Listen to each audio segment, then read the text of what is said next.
pas mal de gains acquis, je dirais, par rapport à ce scénario haussier du yen japonais, mais ça doit encore être confirmé. En tout cas, nous, ça fait partie des conditions de marché que nous avons. Un yen japonais qui va donc s'apprécier lors des prochains mois. Lorsqu'on continue, vous avez ici la paire USD-Yen. Alors ça, je pense que c'est un de tes graphiques, Adrien, ou probablement un graphique de Romain. Ça confirme un peu la vue de marché qu'on peut avoir sur le yen japonais. Alors, il y a beaucoup de choses sur ce graphique. Vous avez un indicateur technique, l'indicateur technique RSI. Vous avez des niveaux de retracement. Vous avez l'ébauche d'un décompte héliotistes. Vous avez 5 vagues de hausse. Ce n'est pas vraiment un décompte héliotistes. Mais tout ça pour dire que nous estimons que le point bas qu'a fait le yen japonais à la fin de l'année 2013, au début 2014, correspond au point haut qu'a fait la paire USD-Yen sous les 105,50. Alors pour l'instant, on a eu un premier rejet. D'ailleurs, le marché est venu cette semaine chercher un support à 100,75. Eh bien, nous, notre conviction, si elle se confirme, de hausse du yen japonais, eh bien, mécaniquement, se traduira par une poursuite de la baisse de la paire USD-Yen. Alors 94, ça peut paraître un peu ambitieux, mais 99, 96 yens, et pourquoi pas à terme 94 yens. Il faut bien comprendre que derrière ça, ce n'est pas la baisse du dollar américain. On peut parfaitement avoir une anticipation haussière sur le dollar américain, face notamment à certaines devises européennes ou à certains dollars. Mais là, derrière cette anticipation de marché, c'est un net renforcement du yen japonais. Alors c'est dû à des éléments domestiques propres au Japon, et puis aussi dans son rapport au risque sur le marché d'échange. Ça, c'est une conviction qui est en partie réalisée, je dirais qu'elle fait le tiers de son chemin. Et là, on a quand même une vision agressivement haussière sur le yen japonais. Il va falloir que ces choses se confirment. Alors, c'est portable. Alors, le portable perdu sonne. Bon, on verra plus tard. Alors, prochain actif, là c'est une conviction, enfin c'est une stratégie long terme que nous avons établie donc, au début de cette année justement. C'était un de nos collègues aux États-Unis qui a constaté justement cette opportunité sur la paire croisée dollar australien contre le dollar néo-zélandais. Alors en fait, vous n'avez pas toute l'histoire de cette paire sur ce graphique ici, donc je vais juste vous dire que cette paire de devises tient un niveau clé à 1,05 depuis 1979.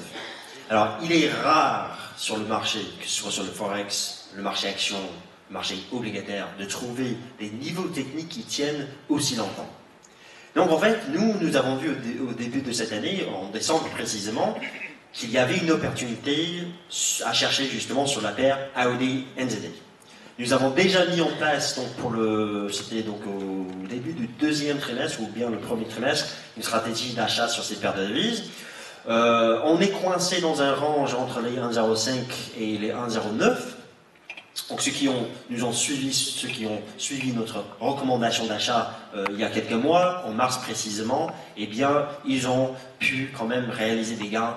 Mais bon, on n'a pas encore le retournement du marché que chez DDFX, nous, on anticipe. Pourquoi est-ce qu'on anticipe un retournement du dollar australien contre le dollar néo-zélandais?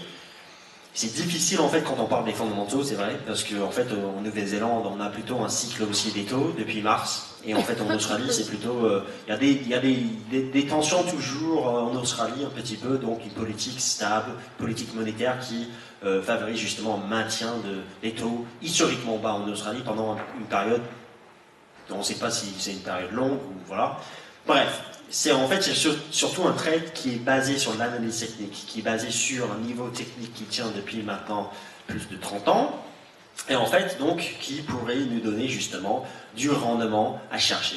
Un ratio risque-rendement, quand on est trader sur le marché, on s'intéresse à une chose uniquement, c'est le ratio risque-rendement, quand vous entrez sur le marché. Donc en fait, on se dit que la tendance, voilà, elle est fortement baissière, mais en fait, elle était fortement baissière avant, et ça n'a pas empêché justement à cette paire de remonter, d'entamer tout simplement un nouveau cycle. Et donc nous vous proposons justement des achats à proximité des 1,05 avec des stops larges pour jouer une appréciation de la paire AUD-NZD sur le long terme. On parle vraiment ici en fait d'un placement comme si vous étiez sur le marché action, où vous achetez et vous tenez une position pour jouer la suite qui pourrait prendre quand même des mois. Parce que la dernière fois qu'on était dans cette zone, force est de constater qu'on était dans cette zone, c'était entre 2004 et 2005, quasiment un an, où on était dans un range, sans bouger. Donc c'est pas pour tout de suite qu'on va décaler à la hausse, malheureusement. Mais bon, voilà, le support en fait peut s'acheter, que ce soit sur le court terme, pour les plus patients, sur le long terme. Et donc, nous vous proposons cette stratégie qui est fortement intéressante.